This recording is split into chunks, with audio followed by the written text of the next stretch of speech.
Bonjour, c'est Cryptolyse. Aujourd'hui, on va parler de SC. SC, c'est la crypto-monnaie de la blockchain Siacoin. Alors, plus on va même parler, autre que blockchain, on va vraiment parler de protocole de décentralisation de storage.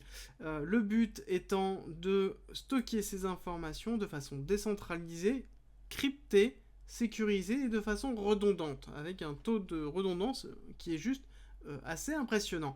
Le concept en lui-même existe depuis un certain temps. On a déjà eu un certain nombre de ses concurrents qui existent depuis longtemps.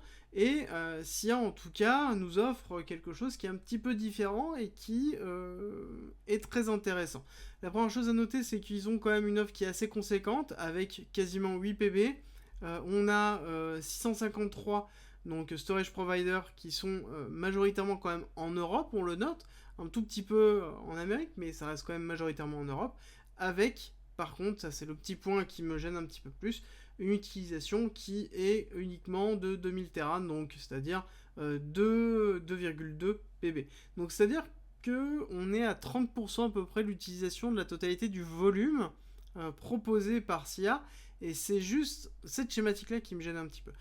On peut se poser la question de, à ce moment-là, est-ce qu'il y a une véritable adhésion à cette schématique? Est-ce qu'il y a un véritable besoin? Oui, pour moi je pense qu'il y a un besoin, mais est-ce qu'on est prêt à passer sur ce type de schématique-là?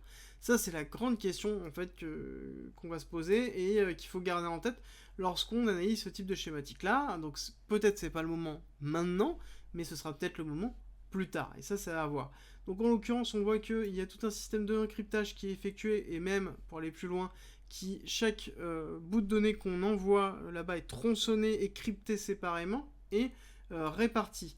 On voit que le prix quand même du Terra est quand même très faible, parce qu'on se retrouve sur entre 1 et 2 dollars par mois, chose qui à l'heure actuelle sur du cloud n'est pas n'est pas atteignable, hein. Là on est vraiment sur une offre qui est excessivement concurrentielle, et en l'occurrence on a quand même une schématique de haute redondance, donc c'est très intéressant, notamment avec la complexité que l'on a à l'heure actuelle. La seule moyen de défense que l'on a pour préserver ces données, c'est la résilience, et la résilience passe par la notion de redondance. Voilà. Alors, au niveau de l'offre, par contre, on a une offre qui est inflationniste, qui est logique avec ce schéma habituel, et on a quand même 56 milliards de SC à l'heure actuelle, avec une inflation qui pourra progresser. Donc ça à garder en tête dans la notion de tokenomie, avec la notion que je vous ai donnée fondamentale, qui est, on n'a pas encore rempli la totalité, on est à 30% de la totalité du storage effectué, donc ça veut dire qu'il y a une marge de progression forte, mais ça veut dire aussi qu'il n'y a pas forcément un engouement excessivement fort pour ce type de produit. Donc voilà, donc il faut corréler ça en se disant, ok, il va y avoir une inflation, est-ce que la demande va monter crescendo ou pas? Oui, quand? Voilà, c'est là les grandes questions qu'on va se poser, la technique aide à ça. Rejoins-nous sur Discord, tu y retrouveras notamment ma stratégie d'investissement qui est disponible gratuitement. Je montre comment je construis mon bag, le fonctionnement de mes optimisations, quand acheter, quand vendre, tout pour éviter justement les principaux pièges.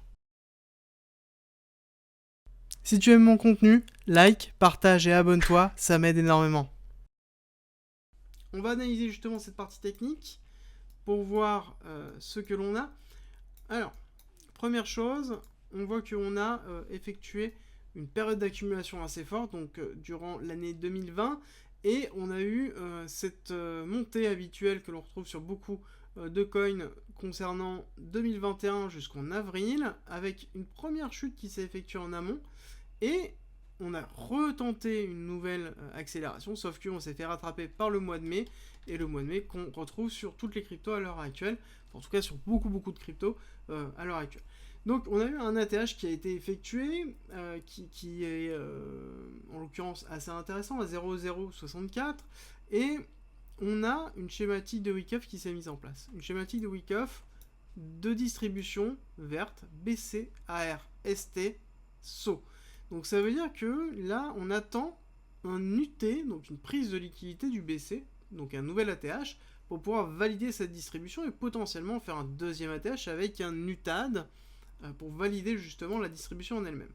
Ce qui est intéressant à noter, c'est première chose, c'est que derrière ce saut, nous avons une énorme accumulation. Une accumulation qui date de juin 2021 et qui performe jusqu'à maintenant. On voit que le bull run qui a affecté sur cette fin d'année 2021 a assez peu marqué Siacoin, ce qui est logique par rapport à la notion de fondamentale, c'est-à-dire qu'on n'arrive pas à saturer le réseau, donc on n'arrive pas à créer de nouveaux storage validators parce qu'il n'y a pas de besoin à proprement parler, et donc forcément on va avoir une complexité là-dessus, ça se reflète exactement. Donc on se retrouve dans une schématique d'accumulation, et je pense que cette accumulation va durer encore pendant un certain temps. Pourquoi ? Parce qu'en l'occurrence, tant qu'il n'y aura pas une demande suffisamment élevée, il n'y aura pas de compensation suffisamment forte pour Siacoin. Alors, au niveau de l'accumulation, on a un SC qui s'est effectué ici, on a eu un AR, un ST, un AR fort avec une prise du psy qui s'est effectué ici, on a retravaillé les zones hautes, et on est allé descendre, et on a pris la liquidité avec juste une petite mèche du SC. Donc on a fait un premier STB. Alors, est-ce que le STB est terminé ? Ça, c'est la grande question, parce que là, en l'occurrence, on voit qu'on n'est pas allé rechecker ce niveau-là, donc c'est-à-dire les 0,012. Donc potentiellement, on peut continuer à s'enfoncer pour aller valider un niveau un petit peu plus bas, pour ensuite repartir, et on attendrait potentiellement un spring, donc qui va prendre. C'est pour moi une crypto, un actif sur lequel il va falloir prendre son temps et accumuler dessus. On n'oublie pas qu'il y a de l'inflation dessus. Tant qu'il n'y a pas une augmentation des use cases qui vont être effectués, on ne trouvera pas d'accélération de prix dans cette schématique-là. Donc on se trouvera dans une période d'accumulation longue qui peut durer 6 mois, 1 an par rapport à cette schématique-là. Si on trace une continuité de tendance de cette première impulsion baissière, on voit que le 1, donc l'équivalent de cette chute-là par rapport au retracement qui est effectué, se trouve au 0,063. On n'y est pas encore allé, et donc en l'occurrence, je pense qu'on va aller checker ce niveau-là. À savoir que on a un autre niveau qui est un petit peu plus intéressant, avec une grosse liquidité, qui se trouve à 0,04, qui en l'occurrence est un appel de prix fort, étant donné que on pourra avoir un spring, qui va amener le prix dans ces zones-là pour prendre cette liquidité forte, surtout qu'on a un order block ici assez conséquent pour pouvoir justement repartir à la hausse. Dans tous les cas, on ne sera pas, en tout cas la structure ne sera pas terminée et l'accumulation ne sera pas terminée tant qu'on n'a pas cassé le break of structure de 0,045 par rapport à cette schématique là. Alors, maintenant on va se poser la question de quelle est la spot zone pour pouvoir se placer par rapport à ça. En l'occurrence, pour moi la spot zone, on a déjà fait une incursion dedans, on va, je pense, y retourner sous peu, et globalement c'est tout ce qui est en dessous du SC qui reste une zone très intéressante. Et pour moi, on va avoir, on peut être agressif jusqu'à ce niveau-là.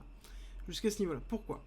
Parce que pour moi, on peut avoir quelque chose qu'on retrouve assez fréquemment depuis un certain temps au niveau des cryptos, donc partir sur vague 1, vague 2, vague 3, vague 4, vague 5, et ça sous-entend que la vague 2 ne doit pas casser le plus bas de la vague 0, donc pour moi la spot zone doit rester dans cette schématique là, il ne doit pas casser le dessous de la spot zone du cours le plus bas, parce que tout simplement à ce moment là on invaliderait cette schématique elliotiste, et il faudrait refaire entièrement l'analyse avec quelque chose qui est beaucoup plus bearish à l'idée, avec donc des problématiques fondamentales qui se mettraient en place à ce moment là. Au niveau des perspectives, donc si jamais on se retrouve avec une news fondamentale, une nouvelle adhésion et quelque chose d'assez fort, on pourrait se retrouver sur un UT-UTAD, et donc une vague 3 qui pourrait nous amener à 0,1$. Donc c'est-à-dire un market cap quand même assez élevé, mais qui serait cohérent avec une augmentation du use case forte, et donc un marché des cryptos bullish qui serait justement en attente. Donc on pourra avoir l'UT et ensuite l'UTAN pour valider cette vague 3 effectuée. Donc évidemment on va pas pousser comme ça en un coup, on va faire tout simplement une nouvelle schématique d'Elliott avec 1, 2, 3, 4, 5, et valider derrière cette vague 3, retracer en 1, 2, 3, et refaire 1, 2, 3, 4, 5 pour la vague 5, et refaire après la grande A, la grande B et la grande C pour pouvoir valider cette schématique Elliottiste. Donc on a quand même du potentiel dessus. Par contre la grande question c'est, est-ce qu'il y a un marché réel par rapport à ça, et est-ce que quand on aura cette demande de marché? Est-ce que Siacoin deviendra un acteur majeur par rapport à ça? Est-ce que les géants GAFA ne proposeront pas eux-mêmes leur propre schématique de décentralisation et de haute redondance de cette façon-là? Voilà, il y a toute une schématique en fait qui est en train de se construire, l'écosystème est en train de se construire, et c'est vrai qu'on est au début de cet écosystème. Tout projet peut devenir un géant en devenir, avec une progression, comme on peut le voir, quand même de 2500%, donc quelque chose qui est très conséquent si jamais on l'attrape sur la prise de liquidité très basse, et qu'on soigne son entrée. Mais il est vrai qu'on reste dans du pur... de la pure hypothèse. Tant que le marché n'a pas maturé, on n'aura pas de consolidation de ça, mais du coup c'est là où on a les plus belles opportunités. Il faut juste considérer son risque management et prendre les positions, des petites positions tout simplement, pour pouvoir assurer cette partie-là. Merci d'être resté avec moi jusqu'au bout. Abonne-toi, partage si t'as aimé et rejoins-nous sur Discord. C'est avec plaisir qu'on t'accueillera. Et à très vite.